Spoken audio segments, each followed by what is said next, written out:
प्रथम अध्याय. परतीचा प्रवास. स्मिता 15 वर्षांनी आपल्या गावात परत येत होती. गावाच्या टोकावरचं जुनं घर जिथं ती लहानाची मोठी झाली होती, आज ते घर विकायच ठरवलं होतं. आई वडिलांचं निधन झाल्यावर तिनं कधीही तिकडे वळून पाहिलं नव्हतं. रेल्वे स्टेशनावर उतरल्यावर तिला गार वाऱ्याची झुळूक लागली आणि बालपणीचे दिवस आठवले. त्या घरातली फुलांची बाग, आईचा स्वयंपाकाचा सुवास, बाबांचं वाचनालय, सगळं डोळ्यांसमोर आलं. गावात पोहोचताच तिला जाणवलं की लोक अजूनही तिला प्रेमानं ओळखतात. स्मिता, किती दिवसांनी आलीस? अगं, आमचं घर विकायला येते म्हणे. स्मिता हसत सगळ्यांना नमस्कार करत होती, पण तिच्या मनात एक वेगळीच अस्वस्थता होती. घराजवळ पोहोचल्यावर तिनं पाहिलं, घर तसं जुनंच होतं, पण कुणीतरी ते नीट सांभाळून ठेवल्यासारखं दिसत होतं. कुंपण नीट, अंगण स्वच्छ. पण गावात तर कोणीही हे घर बघायला येत नाही असं तिला सांगितलं होतं. हे कोणी सांभाळलं असेल? स्मिता विचारात पडली. दरवाजा उघडताच तिच्या अंगावर काटा आला.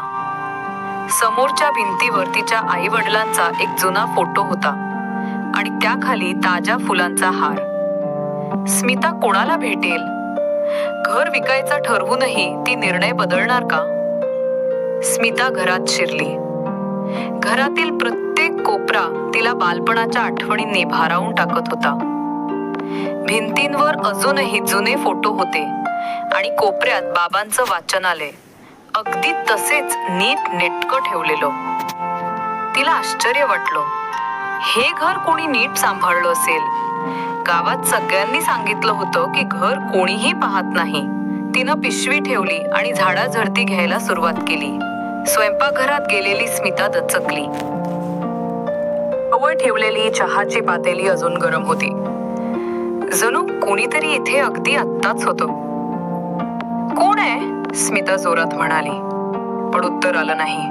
तेवढ्यात मागून हलके पावलांचे आवाज आले. स्मिता वळली तर तिच्या समोर एक वृद्ध माणूस उभा होता. तो साध्या कपड्यात, चेहऱ्यावर स्मित हास्य घेऊन म्हणाला, तू स्मिता ना? ओळखलं मला. मी गणपत काका, तुझ्या बाबांचा जुना मित्र. स्मिता थोडी रिलॅक्स झाली. काका, तुम्ही घर सांभाळत होतात का? गणपत काकांनी मान डोलावली. तुझे बाबा गेले तेव्हा मी वचन दिलं होतं की हे घर जसं आहे तसं राखीन. तू परत येशील हे ठाऊक होतं. स्मिताला त्या शब्दांनी ऊब मिळाली, पण गणपत काकांच्या डोळ्यात एक विचित्र गंभीरपणा होता. जणू त्यांच्याकडे काही सांगण्यासारखं होतं. स्मिता घरात फेरफटका मारताना वरच्या मजल्यावर गेली. तिथे आईची खोली होती, अगदी तशीच जशी तिनं आठवणीत पाहिली होती. तिला मात्र कोपऱ्यातील एक दरवाजा दिसला, ज्यावर गंजलेलं कुलूप होतं. मला आठवतंय का असा दरवाजा? लहानपणी इथे कधी आले नव्हते.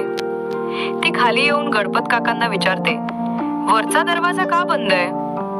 गणपत काका क्षणभर शांत राहिले. स्मिता, तुझे बाबा त्या खोलीत कधीच कुणाला जाऊ देत नसत. म्हणायचे की ती खोली त्यांच्या आठवणींची आहे. स्मिताचं कुतूहल वाढलं. आठवणींची खोली? काय असेल आत? संध्याकाळ झाली. स्मिता अंगणात बसली होती. गावातून काही शेजारी भेटायला आले. सगळ्यांनी घराचं कौतुक केलं, पण प्रत्येकाच्याच चेहऱ्यावर त्या घराबद्दल एक वेगळा आदरभाव दिसत होता. एक आजीबाई म्हणाल्या, हे घर फक्त घर नाही ग स्मिता, तुझ्या आईबाबांनी गावासाठी खूप काही केलंय, पण काही गोष्टी अजूनही कुणाला माहित नाहीत. स्मिता आश्चर्यचकित झाली, पण आजीबाईंनी विषय बदलला. त्या रात्री स्मिता झोपायला गेली तेव्हा तिच्या डोक्यात सतत एकच प्रश्न फिरत होता, त्या बंद दरवाजा मागे काय आहे? स्मिता रात्री उठली. घरभर शांतता होती. तिनं वरच्या मजल्यावर जाऊन बंद दरवाजाचं कुलूप नीट पाहिलं. कुलूप जुनं होतं, पण कुणीतरी ते अलीकडेच ग्रीस केल्यासारखं होतं. म्हणजे कुणीतरी आत जातंय. तेवढ्यात तिला जमिनीवर एक पिवळसर लिफाफा दिसला. त्यावर तिच्या आईची हस्ताक्षर होती. स्मिता, जर तू हे वाचत असशील तर याचा अर्थ तू घरात परत आली आहेस. या खोलीतलं सत्य तुला तुझ्या आयुष्याबद्दल सर्व काही सांगेल. स्मिताचं मन धडधडू लागलं. स्मिता खाली आली आणि गणपत काकांना पत्र दाखवलं. काकांचा चेहरा पांढरा फटक झाला.